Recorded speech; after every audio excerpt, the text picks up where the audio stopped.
Boa tarde, eu estou participando de um projeto da faculdade de biomedicina onde a gente escolhe um medicamento e a gente fala sobre a automedicação do mesmo. Estamos aqui com o Dr. Tiago Tarrão, psiquiatra, que irá nos ajudar a obter mais informações, a discutir sobre o assunto e tirar as nossas dúvidas a respeito desse assunto. Então, doutor, o nosso grupo andou pesquisando sobre esse medicamento e percebemos que ele é muito usado e usado de forma excessiva e de forma errada.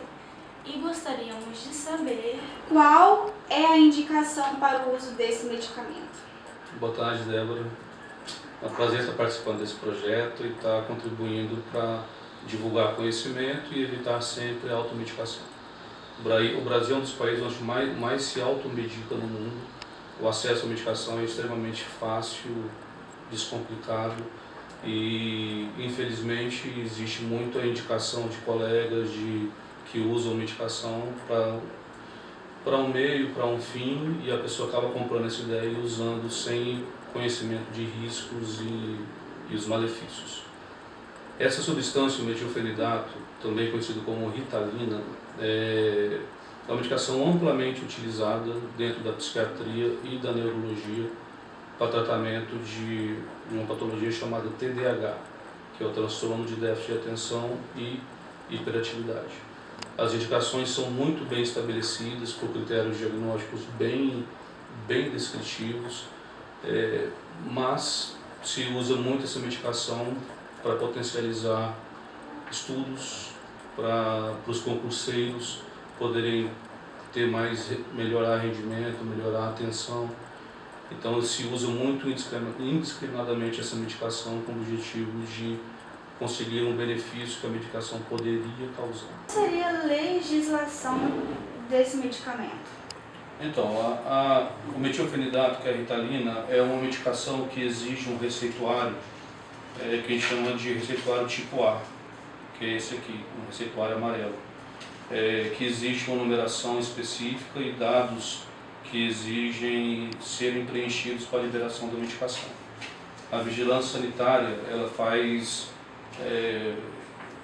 fiscaliza muito a emissão dessas receitas para justamente dificultar ou minimizar a automedicação.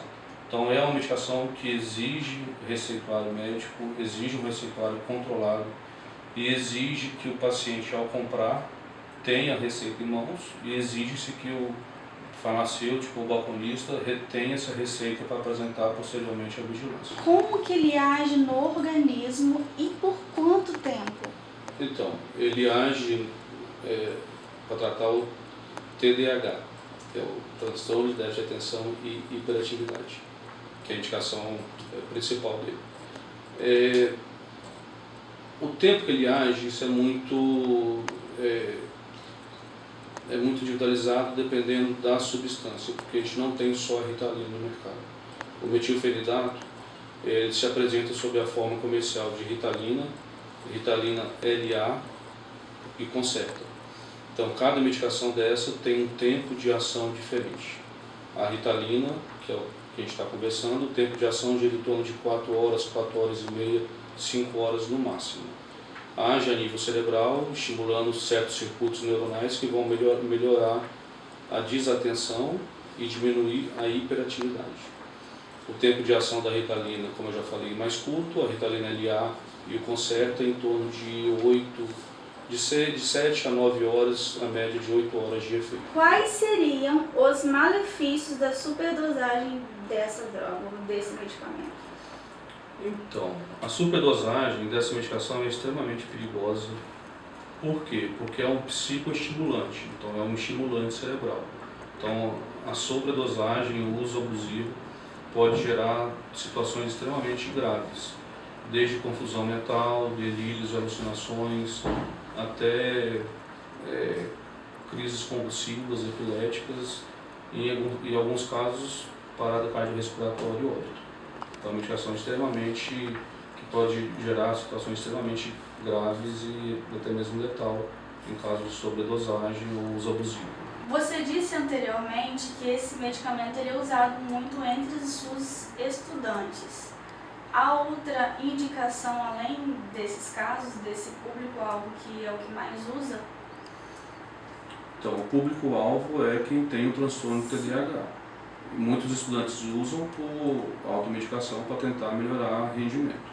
Mas o público-alvo da medicação e a indicação é para quem tem o déficit de atenção e hiperatividade. A indicação precisa dele é para essa patologia. Para outras patologias não tem indicação absoluta. Qual o risco da automedicação desse remédio? Então, é a parte mais importante da entrevista, né? Por que existe a automedicação e quais os riscos. Normalmente quem busca essa medicação, sem ter a indicação do TDAH, está buscando um melhor desempenho em estudos, seja em faculdade ou os concurseiros em concurso público. Mas é bom deixar bem claro que quem não tem a doença TDAH, obviamente não tem a indicação de usar a medicação. Na prática, quem usa a medicação sem ter a doença, a medicação não tem efeito terapêutico.